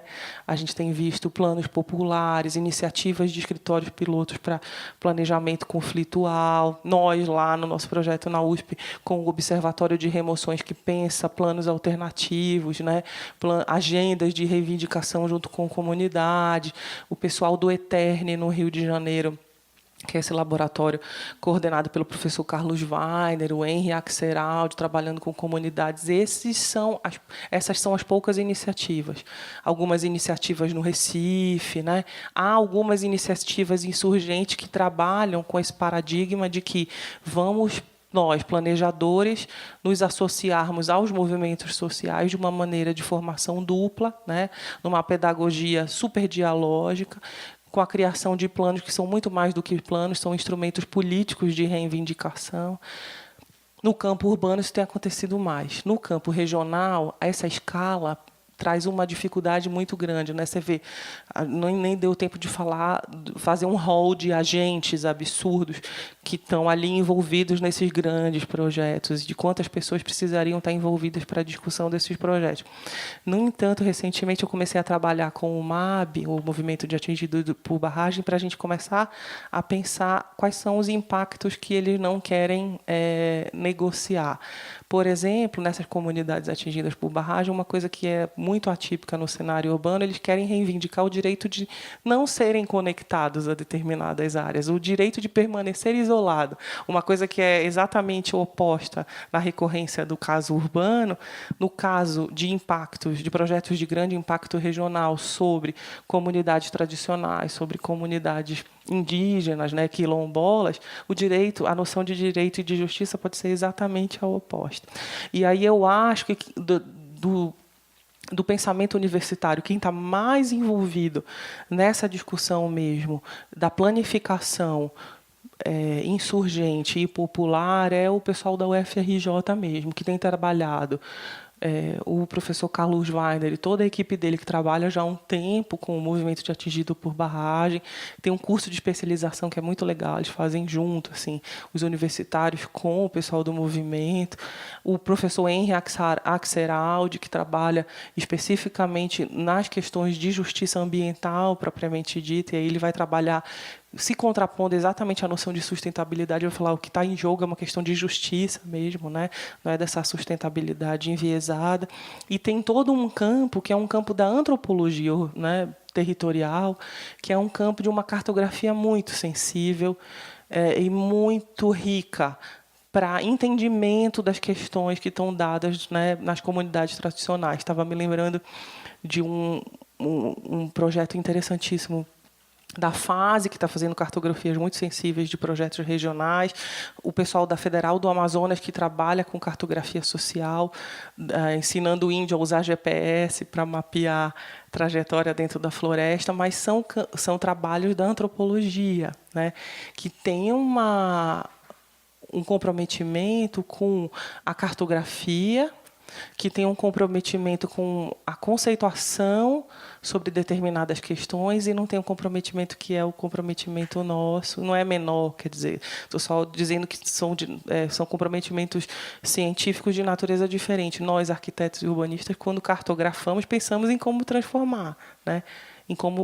Para nós, a cartografia tem que ser sensível e rápida o suficiente para que a gente saiba como projetar, né? Então, fica mesmo, eu acho que a tua pergunta é muito oportuna, porque esse desafio está colocado para nós como cientistas e arquitetos e pensadores do território. A gente precisa assumir um protagonismo maior nesse campo, no sentido do projeto, propriamente dito, né? Minha pergunta é, foi um projeto estritamente nacional ou houve uma pesquisa internacional de referências que funcionaram no mundo? O pessoal da integração nacional trabalhava com uma chave regional que está muito ligada com o que é o pensamento regional agora discutido na comunidade europeia. Muito mais do que o pensamento europeu no sentido teórico e conceitual, o pensamento da prática política de como tem se constituído a própria comunidade europeia, que hoje em dia está, né, bem mais fragilizada com as ondas de imigração. Mas cada chave daquelas de planejamento que foi tentar, de alguma medida foram ensaiadas no início do governo Lula, tem filiações ideológicas diferentes. Então, por exemplo, a integração nacional tem uma inspiração europeia, o ordenamento, a política nacional de ordenamento territorial tem uma inspiração francesa, mais especificamente dita, né? A discussão que o Ministério das Cidades estava fazendo era uma discussão eminentemente brasileira, enraizada na ideia de que o planejamento para as áreas precárias pode ser um condutor da forma de ação no Brasil, né, para dirimir problemas de déficit social e urbano. Então, por exemplo, o Ministério das Cidades, quando ele se constitui, no início do governo Lula, ele se constitui com toda uma base empírica de conhecimento que está dado pela forma como os gestores locais foram aprendendo a fazer o urbanismo, aprendendo a fazer política urbana, né? A gente teve experiências importantes no Recife, no ABC, aqui no Sudeste como um todo, no Rio, Minas Gerais, Vitória, né? Cada lugar daquelas planificações tem uma filiação específica. E, nesse sentido, talvez essa tenha sido uma riqueza, mas também tenha sido uma grande dificuldade na interlocução entre essas planificações ministeriais. Havia disputas importantes entre esses ministérios, então você vê a forma como o Ministério do Meio Ambiente, capitaneado pela Marina Silva, estava pensando a Amazônia, o Cerrado, né, o Centro-Oeste, o Nordeste, era muito diferente da forma como a própria Casa Civil, liderada pela nossa presidente, pensava, né? Então, tinham projetos muito diferentes dentro do próprio governo, projeto mais à esquerda, projeto mais à direita. É uma dificuldade de interlocução com muitas tentativas louváveis e muito pouca ação concreta.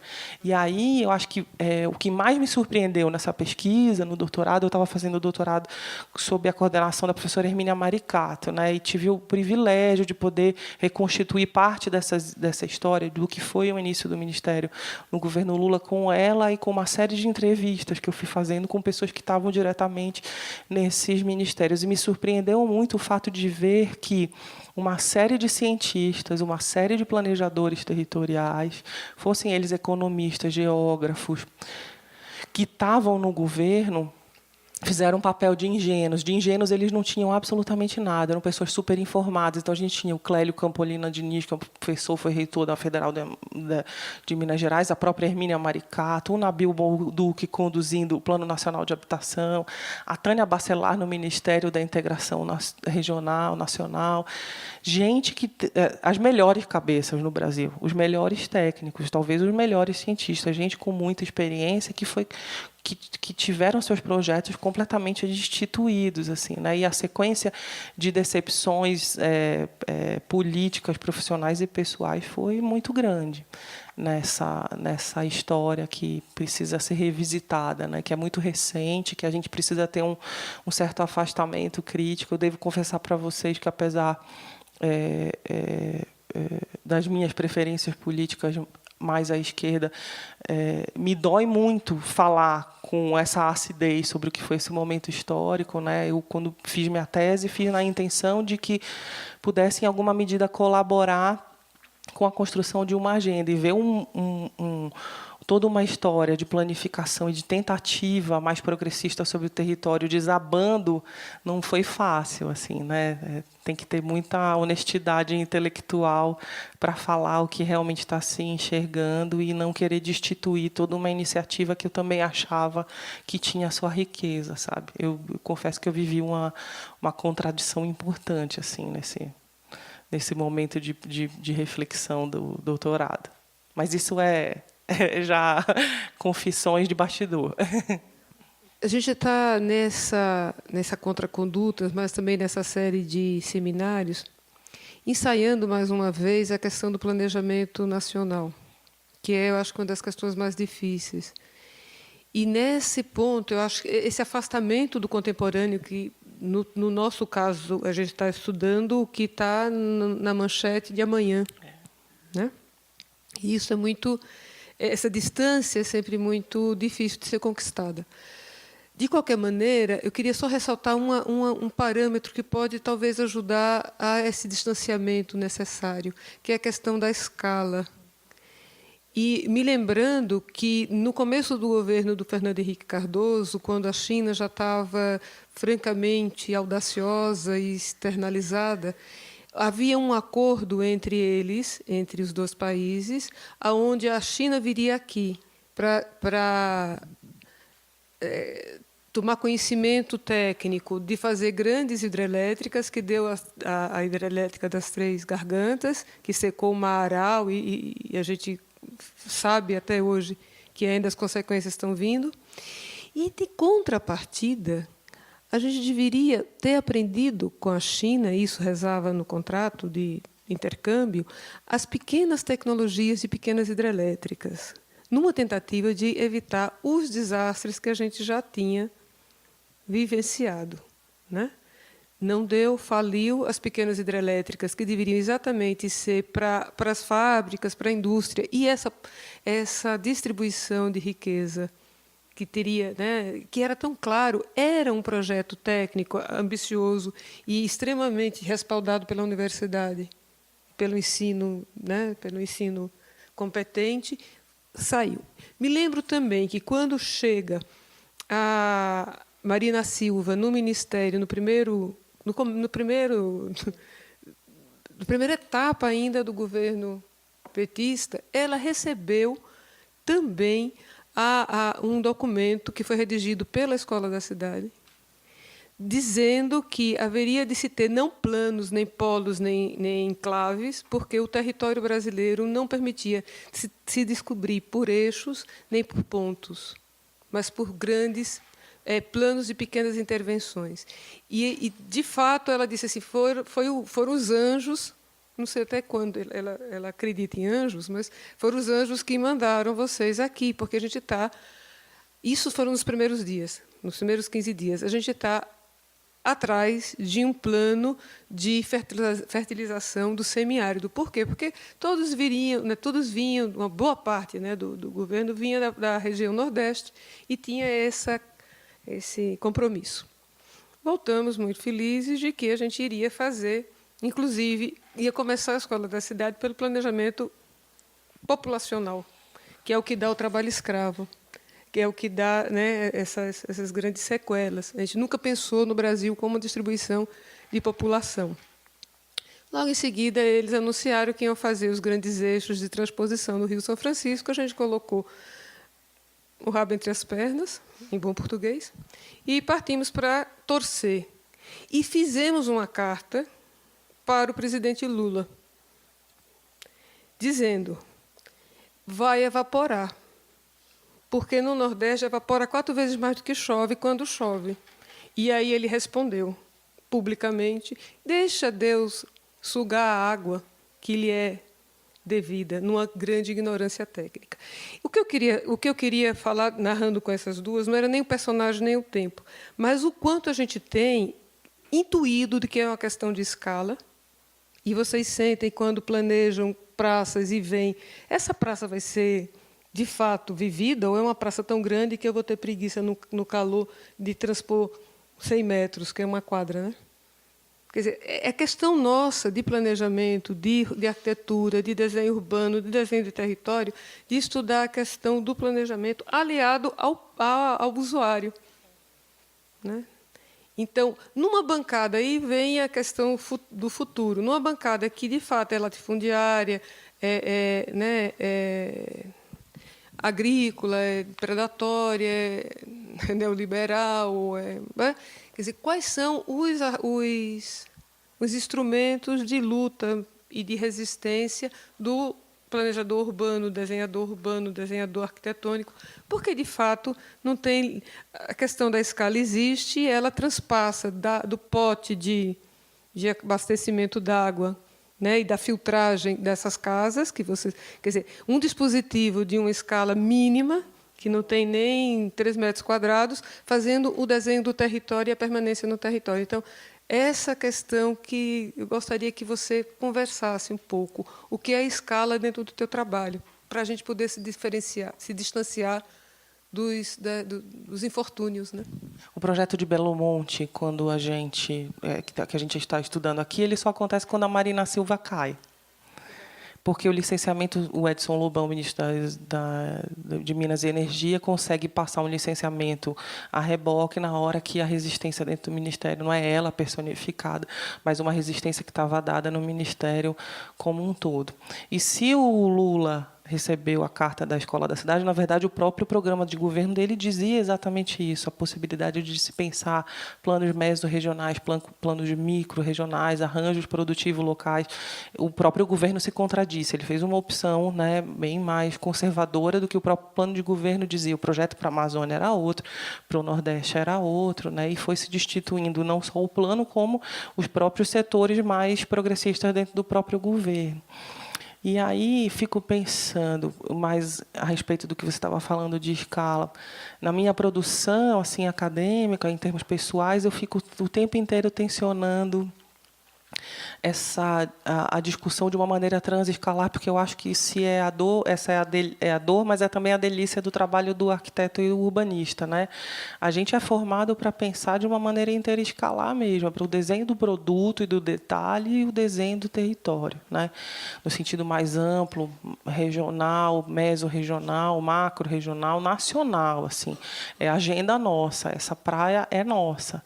No entanto, na nossa formação, essa discussão ela está muito incipiente dentro da nossa agenda de formação, né? Eu faço um esforço interdisciplinar muito grande, assim, tive que beber muito na economia para poder dialogar. A gente tem que ir, né, para a engenharia, para a economia, para a geografia, para poder, em alguma medida, discutir com um mínimo de propriedade impactos de certos projetos e a possibilidade de que existe alternativa. O discurso hegemônico para certas planificações e projetos territoriais, ele tem no Brasil e no mundo inteiro uma pauta muito conservadora, muito convencional, né? Os engenheiros, em geral, recorrem às modelagens que eles já conseguiram, em alguma medida, medir. Né? Não é à toa que se proliferam as soluções mega estruturais, né? Aquelas que as margens de cálculo e de avaliação são mais garantidas, né? Então, é muito mais fácil na formação, e aí não estou falando dos engenheiros todos, obviamente, estou falando na formação da engenharia, na formação de quem discute infraestrutura, trabalhar com margens de acerto supostamente mais controladas. É por isso que sai um projeto como aquele da transposição, né? Um projeto que sai rasgando o território com uma interferência absurda, sem a possibilidade de olhar para o que está no entorno imediato, a 1 metro, né, daquele eixo de transposição, né, ou a menor sensibilidade para entender que tem certo rebanho que não vai mais passar de um lado para o outro, que tem gente que não vai conseguir cruzar aquela região, né, gente que se comunicava de um lado para o outro. Então, eu acho que é importantíssima essa tua discussão da escala, porque a gente precisa realmente bagunçar esses paradigmas para dizer, existem, da mesma forma que no campo urbano é possível se pensar em infraestrutura de baixo impacto, isso que tem sido discutido na literatura internacional, como a infraestrutura verde, a infraestrutura compensatória, a infraestrutura alternativa, né, que ainda é muito pouco medida, porque a gente tem poucos testes, né, e poucas possibilidades de modelagem, né? Mas a gente já está falando há muito tempo, né, em drenagem compensatória, em pensar a gestão de águas urbanas de uma maneira de menor impacto. No campo regional, no campo da grande obra, os sistemas podem ser também descentralizados, os sistemas podem ser diferentes, né? Há alternativa e cabe a nós responder sobre elas, eu acho. Acho que é um exercício que eu tenho me imposto e que, em alguma medida, tenho tentado incitar meus alunos para discutir também.